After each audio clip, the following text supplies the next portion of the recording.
Fiona Macaulay is a Brazil specialist based at the University of Bradford in the UK, and she joins me now from there. Fiona, we just heard those comments from those disappointed voters backing the Workers' Party. We even saw some violent conflict last night between supporters of the different sides. First of all, set the stage for us. Just how deeply divided is Brazil at the moment? It is extremely polarised, and that polarisation was not helped by the traditional competitor of the PT, the PSDB, which has occupied the political centre for the last 30 years, and it has simply vanished. It collapsed in this election, and it committed the error of essentially joining in the anti-PT demonisation, accusing the PT of leading the country down the road towards communism, which is simply absurd, or into the kind of chaos being experienced in Venezuela at the moment. So in essence, it handed over this discourse that the PT was going to create chaos and communism in the country to the far right. So instead of it being a sort of centre-right, centre-left contest, which it has been over the last 20, 24 years, it has now become polarised between an extreme right and a left, which is not extreme left by any means. The PT remains what it always has been, which is a broadly social democratic kind of party, but it has been very much demonised as if it were something far more radical in these elections. So it is bitterly divided, and even though Fernando Haddad only had a matter of weeks in which to conduct his election campaign, because it was always hoped that Lula would be able to run, nonetheless, he crept up and got very close. I mean, 10 points looks like a big difference, but when you look at the overall electorate, about 1/3 of people didn't vote or spoiled their votes. Just over 1/3 voted for Bolsonaro, and under 1/3 voted for Haddad. So it is a very divided country right now.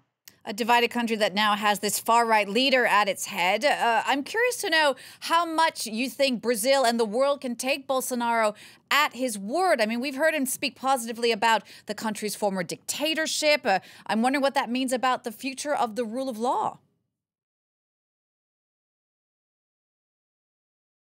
He has deployed all of this language of violence and hatred and a nostalgia for military rule and for, rule at the point of a gun very consistently, actually, over his parliamentary career of 27 years. And he's just continued using this same extremist language throughout his election campaign. So it is true that there are plenty of institutions in Brazil, such as the Supreme Court and the judiciary, who will restrain a lot of what he would like to do. So I'm not foreseeing him, closing Congress tomorrow, packing the Supreme Court, or doing anything as drastic as that, but he will and has been working with people to chip away at a lot of the human rights guarantees that have been established in Brazil over the last 25 years. And that's what he will certainly do. And that is quite cheap symbolic politics to do, to begin stripping away the rights of criminal suspects, of minorities, an attack on the idea that, this discourse about anti-racism and gender equality and LGBT rights has gone too far, and we need to not give these people so many rights. That's cheap politics. And I'm certain that he will begin to do that both through his discourse and the way that he mobilizes his supporters, and also through pieces of legislation. The bigger things that he has promised to do, such as tackling institutional corruption and dealing with crime, are much, much harder to achieve. Fiona, what about these parallels that have been made with the U.S. President Donald Trump? I mean, Trump was already one of the first foreign leaders to congratulate Jair Bolsonaro. Can we expect a sort of Trump-Bolsonaro bromance, so to speak?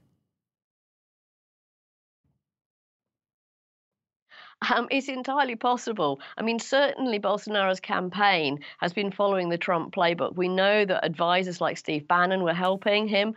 Also, there was a massive influence of fake news used through platforms such as WhatsApp and massively financed by business corporations.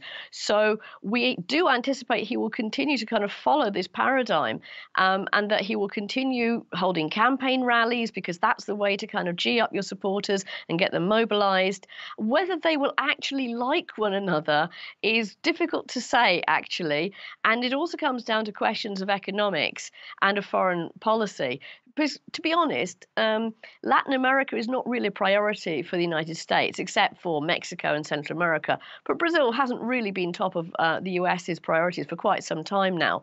And also, there will be trade disputes, and both of them have kind of nationalist approaches to economics. Bolsonaro is strange. He has advisors who are very neoliberal and very free marketeers, and yet the military, who are also supporting him to some extent, are quite nationalist. So I think when they get in a room and they begin talking about trade and economics, it may not be quite so friendly. What they have in common is this very polarizing language, the idea that there is an us and them, that there is an internal enemy within their country sort of dedicated to corrupting and degrading the greatness of the country.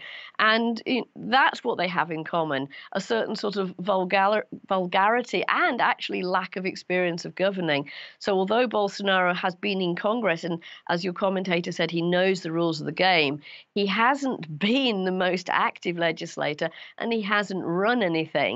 So there will be a very steep learning curve for him. And I think he will discover, as Trump did, that the institutions don't play ball quite so readily. You can fulminate, you can criticize the media, you can rant at the courts blocking you, but in the end, they will constitute some kind of obstacle to your agenda.